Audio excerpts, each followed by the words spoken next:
이제 오늘 본문이 되는 이 고린도 전서는요, 사도 바울이 이제 자신이 설립했던 고린도 교회에 보낸 이제 첫 번째 편지입니다. 설립하고 이제 떠났는데 다른 곳에 이제 복음을 전하고 교회를 세우는 사명이 이제 사도 바울의 그런 역할이었습니다. 그래서 이제 떠났는데 많은 문제들이 일어나죠. 그래서 이제 그 소식을 듣고 안타까운 마음에 설립자로서 권면의 말씀을 이제 적어 보낸 것이 이제 이 고린도 전서입니다. 그러면서 이제 고린도 교회에서 그 복음을 전했던 자신의 자세와 마음을 또 보여주고 있는데요. 이것을 통해서 자신의 사역의 이제 전환점에 대해서 이야기하고 있습니다. 자신이 잘 할 수 있다고 생각했던 그 강점이 여지없이 그 무너졌던 경험 때문에 일어난 일입니다. 유대 율법에 능한 사람이요, 이 바울이었고, 또 이제 그 로마 제국의 그 소아시아 지역의 길리기아 다소 출신으로 헬라 철학에도 아주 능한 사람이었습니다. 그러니까 율법과 철학 지식에 이제 뛰어나서 그런 능력으로 자신감 있게 웅변을 하고 또 논쟁을 해서 설명했던 그런 이제 사람이었는데, 이 고린도에 오기 전에 아테네에서 복음을 전했습니다. 거기서 이제 자기의 율법 지식과 또 철학 지식을 가지고 아레아바고 광장에서 많은 이제 아테네 사람들과 논쟁하면서 이 복음을 이제 자기의 능력으로 설명해서 그렇게 전하려고 했는데 참담한 실패를 그렇게 거두게 됩니다. 그러니까 자기의 그 말과 지혜의 아름다운 것으로서 그렇게 해봤는데 결국은 이제 전도하고 교회 세우는데 실패하고요. 그리고 아테네에서 실패하고 이제 고린도에 와서는 내가 예수 그리스도와 그의 십자가에 못 박히신 것 외에는 아무것도 알지 아니하기로 작정하였노라, 그렇게 선포를 합니다. 그의 사역과 복음 전파 자세의 근본적인 패러다임 전환을 선포하는 겁니다. 사람의 능력이 아니라 오직 예수 그리스도의 능력, 이것은 결국 자기 능력으로 성취감을 얻으려고 하는 그 인간의 마음을 바꾸어서 오직 그 주님의 마음을 가지고 하겠다는 선포입니다. 사역과 복음 전파, 인간의 마음으로는 한계가 있습니다. 좁디 좁고 부족한 인간의 마음으로는 하나님의 복음을 온전히 담아낼 수가 없기 때문입니다. 그 복음을 담아서 전하는 데 한계가 있습니다. 그러니까 사람의 마음에 한계가 있다는 것을 우리가 인정하고 깨달아야 됩니다. 말과 지혜의 아름다운 것에는 한계가 있습니다. 인간의 언변과 말솜씨, 지식, 능력을 발휘하는 것인데 내가 배운 거 가지고 그 능력을 이용해서 잘 전달해서 예수를 그렇게 믿게 하겠다는 그런 마음으로 감당을 했지만 이것은 바로 사람의 마음으로 한 것이고 이러한 사람의 마음으로 하는 복음의 역사를 감당할 수가 없는 겁니다. 모든 것이 이제 마음 먹기에 달렸다고 그러잖아요. 그러니까 좋은 마음을 먹으면 좋은 일을 하는 겁니다. 아무리 정편이 좋아도 마음이 맨날 부정적이고 그렇게 안 좋은 생각을 가지고 있고 마음을 가지면 다 안 좋은 겁니다. 그러나 어렵고 힘든 상황 속에서도 마음이 참 풍요롭고 행복하고 평안하면 그거는 좋은 겁니다. 다 마음 먹기에 따른 겁니다. 그런데 이제 문제는요, 인간의 마음이 그렇게 좋은 쪽으로 안 간다는 겁니다. 예레미야 17장에도 그러잖아요. 만물보다 거짓되고 심히 부패한 것이 참 마음이라 누가 능히 이를 알리오마는. 사람의 마음이 그렇게 온전치 못한 겁니다. 바울이 말과 지혜의 아름다운 것으로 아덴에서 복음을 전했던 것은 자기의 지식과 능력으로 복음을 전하면 복음이 잘 전해질 것으로 그렇게 생각을 했고, 그리고 이제 이를 통해서 성취감을 느끼고 자기가 탁월한 사람이라고 하는 것을 보여주고 싶은 그런 마음이 있었던 겁니다. 그러니까 말과 지혜의 아름다운 것이라고 그렇게 표현하고 있지 않습니까? 이거는 그 말 속에 인간의 능력을 그렇게 의지하고 인간이 성취감을 느끼려고 하는 인간적인 그런 마음이 있었던 것을 그렇게 이제 고백을 하는 거죠. 그렇게 하게 될 때요, 신앙생활도 하기 힘들고 복음 전파도 제대로 하기 힘듭니다. 그렇게 인간의 마음을 가지고 있으면요, 자기도 힘들고, 인간의 마음으로 신앙생활 하려고 그러면 자기도 힘들고, 그리고 남도 힘들고, 그리고 하나님의 역사를 이루는데 제대로 쓰임받을 수가 없는 겁니다. 사람의 마음이라는 거는요, 사실 자기의의 마음입니다. 자기의의 마음입니다. 그러니까 하나님의 사역을 감당할 때 섬기고 봉사하고 선교하는 일을 하게 될 때에 성도들은요, 자연스럽게 자기의 의로움에 대한 마음을 갖게 됩니다. 네, 시간과 물질과 능력과 힘을 가지고 선한 일을 한다고, 의로운 일을 한다고 생각하게 되고, 그래서 자신의 의로운 생각에 그렇게 자꾸 빠지게 됩니다. 우리는 좋은 일 할 때 그런 자기 의에 그렇게 빠지지 말아야 됩니다. 내가 하는 것은 내 의로움을 드러내는 것이 아니라 오로지 하나님의 영광을 드러내는 것으로 믿고, 주님 나를 이렇게 써주시니 고맙습니다. 내가 무엇이간데 나를 불러서 써주십니까? 감사합니다. 그렇게 고백하면서 그냥 하면 되는 겁니다. 그게 신앙의 원어원입니다.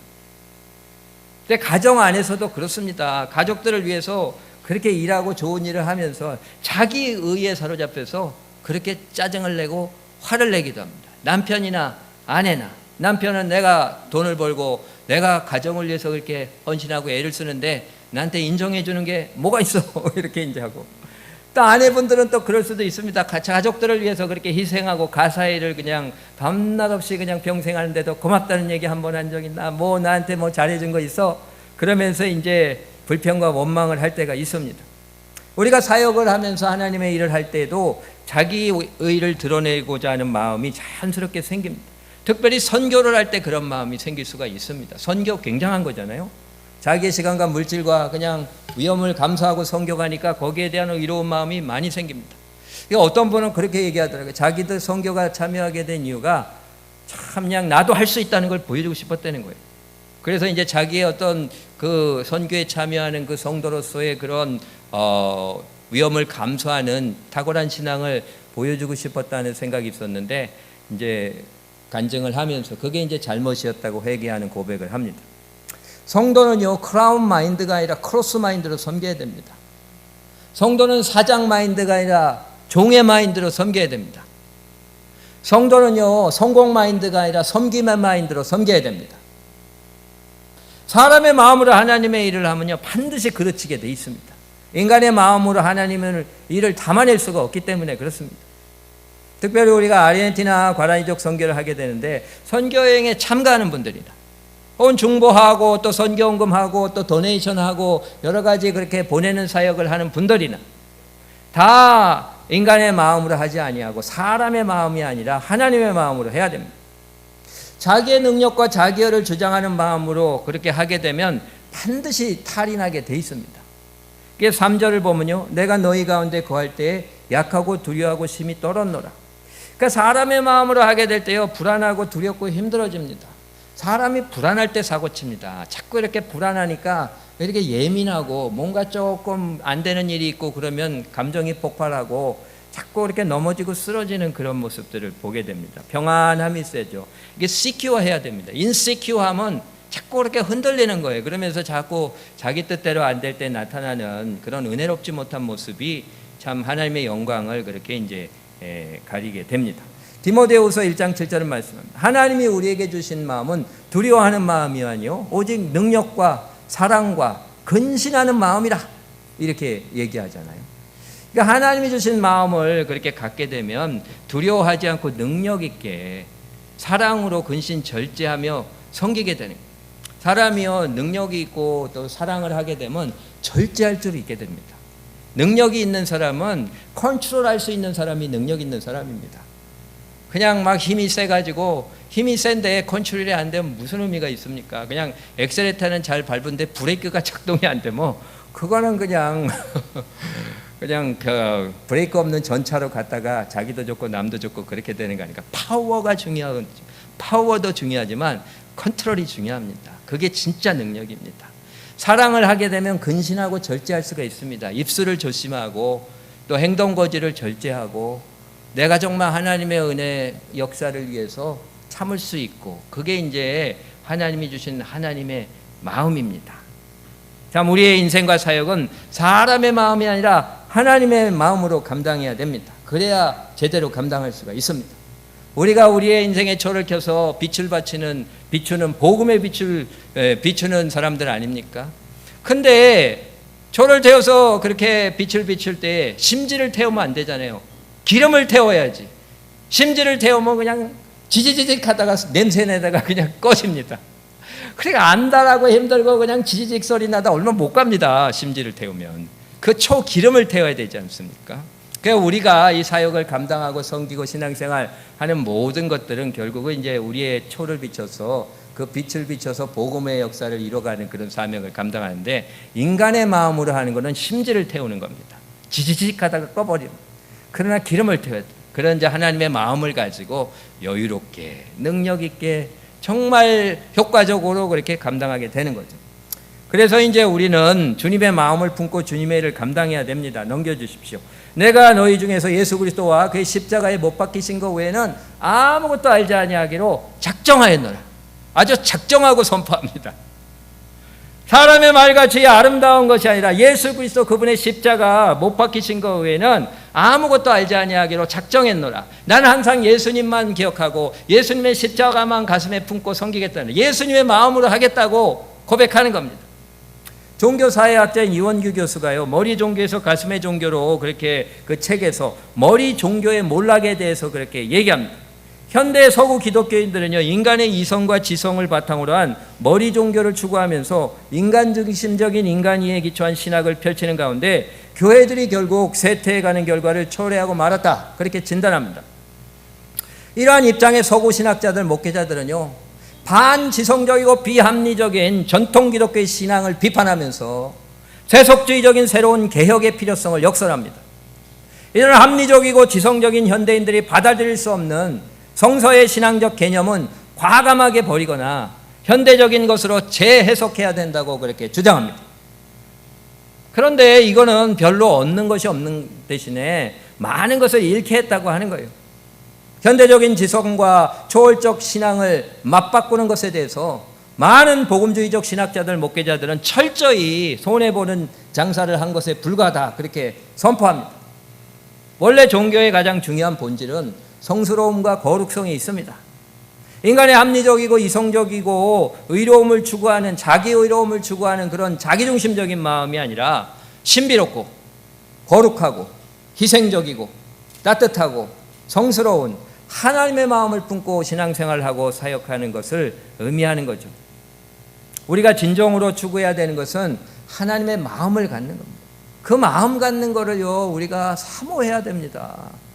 하나님의 마음만 들어오면 다 되는 겁니다. 이게 영성입니다. 사람이 바른 영성을 가질 때 심성이 올바라지는 거예요.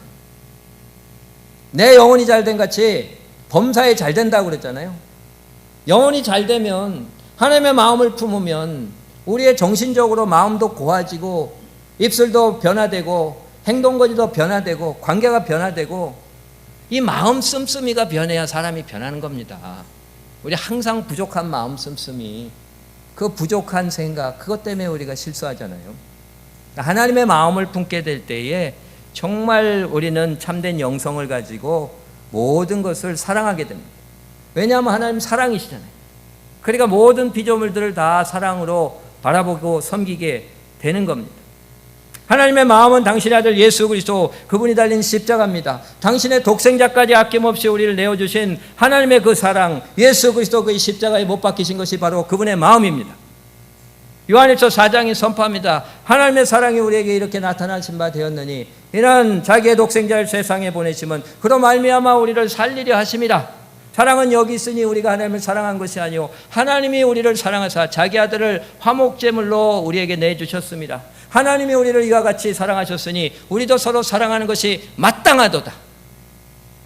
하나님이 당신의 독생자를 이 땅에 내어주셔서 십자가에서 화목제물로 내어주셨는데, 그거는 우리를 향한 하나님의 사랑이고 그것이 우리를 향한 하나님의 마음이고 우리도 그 마음을 가지고 섬기는 것이 마땅하다고 그렇게 선포합니다. 하나님의 마음을 가지면요, 사람이요 좀 무거워집니다. 마음이 진중해지고 입이 무거워지고 무슨 일을 해도 무게감 있게 합니다. 아픔이 있어도 잘 참습니다. 아야 그냥 막 그러면서 그렇게 하지 않고 진중하게 그렇게 참습니다. 묵직하게 잘 견디고 결국 하나님이 이루시는 종의 역사를 이뤄가게 됩니다. 예수님이 그러지 않으셨습니까? 예수님이 십자가 지시기 전에 그 억울한 상황 속에서 변론하셨습니까? 모든 것을 자기가 다 품고 십자가 지고 가시지 않으셨습니까? 하나님의 뜻을 이루어드리고 당신은 영광의 보좌 앞에 앉으셨습니다. 이것이 예수님의 사랑의 마음, 무겁고 묵직하고 신중한 따뜻한 마음이고 이것이 승리하는 사람의 모습입니다. 근데요, 사람이 너무 마음이 가볍고요, 사람은 너무나 간사하고 변덕스럽습니다. 그래서 이제 바람에 나는 겨와 같습니다. 뭐 조금 잘해주면 그냥 너무 좋아하고, 뭐 조금 서운하면 그냥 바로 화내고, 그냥 왔다 갔다. 얼마나 사람의 마음이 가벼운지 모릅니다. 유치원에 다니는 꼬마가 있는데 어느 날 주일에 갔다 와서 이제 교회 갔다 와서 저울에 딱 올라가서 몸무게 재는 거예요. 그러니까 엄마가, 야, 너 교회 가기 전에 아침에 일어나서 몸무게 쟀잖아. 왜 또 재니? 그랬더니, 엄마 오늘 주일학교 갔는데 주일학교 선생님이 우리의 마음을 다 하나님께 드려야 된대. 그래서 내가 하나님 앞에 마음을 다 드리는 기도를 하고 왔는데 마음이 나갔으니까 내가 얼마나 몸무게가 변했나 와봤는데 엄마 하나도 안 변했네. 그렇게 얘기하더라고요. 선생님 말씀에 따라 순종해서 그렇게 다 따라하는 아이의 모습을 보면서 얼마나 은혜를 받습니까? 그러나 또 이 유머를 들으면서 인간의 마음은 그렇게 나가도 변화가 없을, 몸무게 변화가 없을 정도로 가벼운 거구나, 그런 생각을 해봅니다. 이 사람의 무정하고 변덕스러운 마음은 가볍습니다. 그러나 하나님의 사랑의 마음은 무겁습니다. 쉽사리 움직이지 않습니다. 고통당하고 어려움을 당하고 무시당하고 마음에 안 들어도 죽음을 당해도 움직이지 않습니다. 변치 않습니다. 하나님을 사랑해서 다른 이들을 사랑해서 그 자리에서 아무 말 없이 십자가를 지는 겁니다. 이게 하나님의 미랄이 돼서 죽는 겁니다. 이게 하나님의 마음을 품는 자요, 깊은 영성을 소유한 사람의 모습입니다. 우리는 이처럼 주님의 마음을 담아내는 자들이 돼야 됩니다. 내가 그냥 성경을 잘 알고 여러 가지 그렇게 교회적인 거에 능통하고 세상적인 지식에 능하고 가진 게 많고 여러 가지 탁월한 부분이 있다고 해도 주님의 마음이 들어가지 않다면 영성을 가진 사람이 될 수가 없습니다. 사도 바울이 그런 거를 다 배설물처럼 내어버리고 거기에 주님의 마음을 담고 행하는 가운데 주님의 뜻을 이뤄나가는 그런 사람이 됐던 겁니다. 이렇게 하나님의 마음을 가진 자가 참된 능력을 가지고 사명을 감당합니다. 4절 5절을 보면 내 말과 내 전도함이 설득력 있는 지혜의 말로 하지 아니하고 다만 성령의 나타나심과 능력으로 하여 너희 믿음의 사람이 지혜 있지 아니하고 다만 하나님의 능력에 있게 하려 하노라. 바울은 자신의 말과 자신의 전도하는 것이 인간의 지혜로 설득하는 것이 아니라 오직 성령의 능력으로 감당하는 가운데 사람들이 믿음을 갖는 것은 인간의 지혜에 있는 것이 아니라 오직 하나님의 능력에 의해서 믿음을 갖게 된다고 하는 것을 보여주기 위한 것이라고 그렇게 선포합니다. 인간의 마음을 가지고요, 그 능력으로 전도하는 것이 아니라 하나님의 마음을 품고 그 능력으로 하는 것임을 이야기합니다. 하나님의 마음을 품는 자들은요, 그 능력이 들어가는데 그게 무슨 능력입니까? 싸워서 이기는 능력입니까? 말싸움 해가지고 말 더 잘하고 다른 사람보다 많이 가서 올라가는 게 그게 이기는 겁니까? 하나님의 능력은 내어주는 능력입니다. 다 내어줄 수 있는 능력입니다. 나의 명예와 자존심, 나의 물질과 시간과 나의 모든 것을 내어줄 수 있는 능력이, 생명까지 내어줄 수 있는 것이 하나님의 능력입니다. 그게 예수 그리스도의 십자가에 못 박히신 겁니다. 그 능력이 없으니까 자꾸 우리가 쓰러지고 논쟁하고 다투고 갈등하고 불안하고 미워하고 잠 못 자고 그렇게 힘들어하는 거 아닙니까? 다 내어줄 수 있는 게 하나님의 능력입니다. 그 두 처녀가 바닷가에서 이제 조개를 줍는데 큰 조개를 그렇게 보니까 그냥 서로 막 그냥 다퉈가지고 내 조개라고 이렇게 다퉜는데 그냥 목소리 크고 그냥 힘이 센 여자아이가 그냥 확 뺏어가 버렸어요. 그래가 이제 그거를 뺏기겠다고 생각한 이 여자아이가 막 마음이 힘든데 그냥 저쪽에서 이제 떨어져 가지고 사이가 나빠져서 조개를 캐는데 이 잃어버렸다고 생각한 여자아이가 진주 조개를 발견한 거예요. 그래가지고 이제 자기 가슴에다 딱 품고 뺏기지 않도록 그렇게 했는데 그랬더니 마음이 다 풀리는 거예요. 아니 무슨 뭐 큰 일반 조개 아무리 예뻐봐야 진주에는 상관이 없는 거거든. 상대가 안 되는 거죠. 내가 뺏겼나 뭐 그런 생각을 하면서 다시 이제 스스럼 없이 그렇게 자기에게 뺏어갔다고 생각했던 힘세고 그냥 입술 센 그 아이에게 그냥 가가지고 같이 이제 오손도손 다정하게 그렇게 조개를 캐는데, 그런데 그 이전의 조개보다 훨씬 더 큰 그런 아름답고 귀한 조개를 또 발견했는데, 이제는 진주를 품은 그 자매는 그게 하나도 기쁘죠. 귀하지 않은 거예요. 진주에 비하면 상대가 안 되니까 야 너 가져. 그러고 이제 양보하고 그렇게 이제 더 이상 싸울 것도 없이 잘 해주고 그랬다고 그렇게 합니다. 더 크고 아름다운 것을 가진 사람은요, 작은 것에 그렇게 연연하지가 않는 겁니다. 하나님의 마음을 품은 사람은요, 이러한 마음으로 세상 일을 감당하고 사역을 감당할 수가 있습니다. 하나님의 마음을 품은 사람은요, 어떤 것도 양보할 수가 있습니다. 세상에 어떤 것도 다 내어줄 수 있습니다. 왜냐하면 가장 귀한 하나님의 마음을 가지고 있기 때문입니다. 예수 그리스도의 그 십자가에 못 박히신 그 하나님의 사랑, 그 마음을 가지고 있기 때문에 다 내줄 수 있는 겁니다. 우리의 신앙생활과 사역과 선교는요, 마음을 제대로 준비해서 해야 됩니다. 제한적이고 편협하고 무정하고 가벼운 사람의 마음으로 개인 삶이나 가정이나 교회나 섬기는 사역, 복음 전파, 이 모든 것에서 항상 실패하고 불행할 수밖에 없습니다. 우리는요, 아버지의 마음을 가져요. 돌아온 탕자에 그냥 작은 아들이나 큰 아들 마음 가지면 안 됩니다. 다 받아주시고 용서하신 그 아버지의 마음을 가져야 됩니다. 이것이 바로 이 세대를 본받지 않고 오직 마음을 새롭게 하고 변화를 받는 겁니다. 이제 사람의 마음에서 아버지의 마음으로 변화되는 겁니다. 빌립보서 2장에도 그러잖아요. 너희 안에 이 마음을 품으라. 그 그리스도 예수의 마음이니 그 예수의 마음을 품어야 됩니다. 그 예수의 마음을 갖는 것이 우리의 소원이 돼야 됩니다. 가정에서, 교회에서, 어떤 곳에서 내 외적인 조건을 만족시킨다고 내가 기쁨이 있고 진짜 잘 섬길 수 있겠습니까? 하나 가지면 두 개를 얻고 싶고, 두 개 가지면 세 개를 얻고 싶고, 가지고 있다가 딴 사람이 조금 더 가져가면 왜 가져가냐고 그렇게 화내고, 양보 못하고, 흔들리고, 억울해하고, 그렇게 하는 것이 인간의 마음 아니겠습니까? 조건은 상관없습니다. 아무리 많이 가져도 그 많이 가진 상태에서 또 위치를 바꿔도, 그 환경을 바꿔도 바꾼 그 환경과 그 위치에서 불만족한 마음은 끝이 없습니다. 그러나 하나님의 마음을 가질 때 그 마음 안에서 넉넉하게 행복하게 능력 있게 살 수 있는 역사가 나타나게 되는 줄 믿습니다. 참 그런 마음을 좀 가질 수 있게 해달라고. 금이나 은이나 다른 것보다 하나님의 마음이 내 마음 안에 들어오게 하여 주시옵소서. 간절히 간구하고 그 마음을 얻어야 됩니다.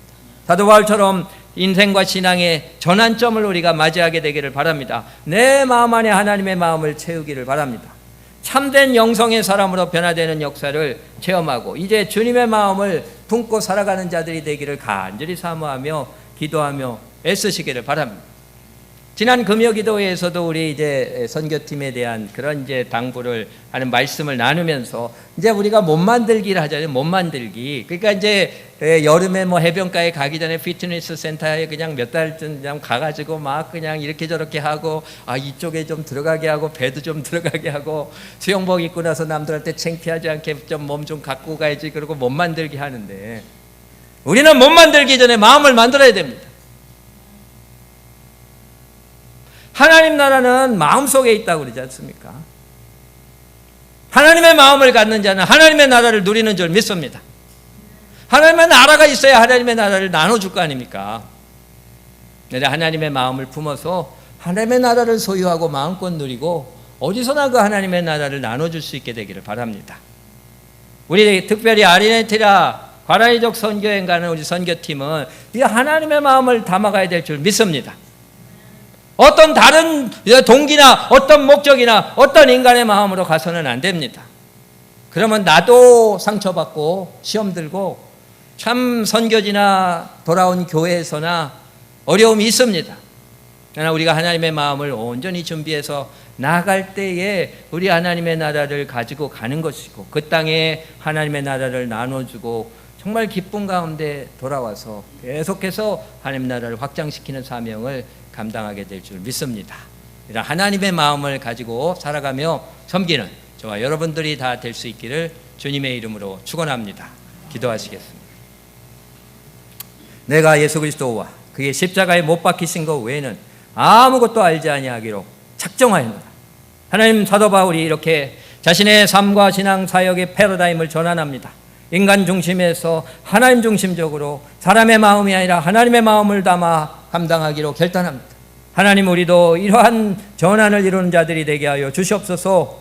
하나님의 마음을 사모하고 그 마음을 간구하고 받아서 그 마음이 가슴속에 새겨져서 이제 주님의 마음을 품고 섬기고 사역하는 가운데 가정과 교회 또 선교지 세상 곳곳에서 영혼을 구원하고 사람들을 변화시키며 하나님 나라를 제대로 확장시켜 나가는 사명을 감당할 수 있도록 인도하여 주시옵소서. 우리 주 예수님의 이름으로 기도드립니다. 아멘.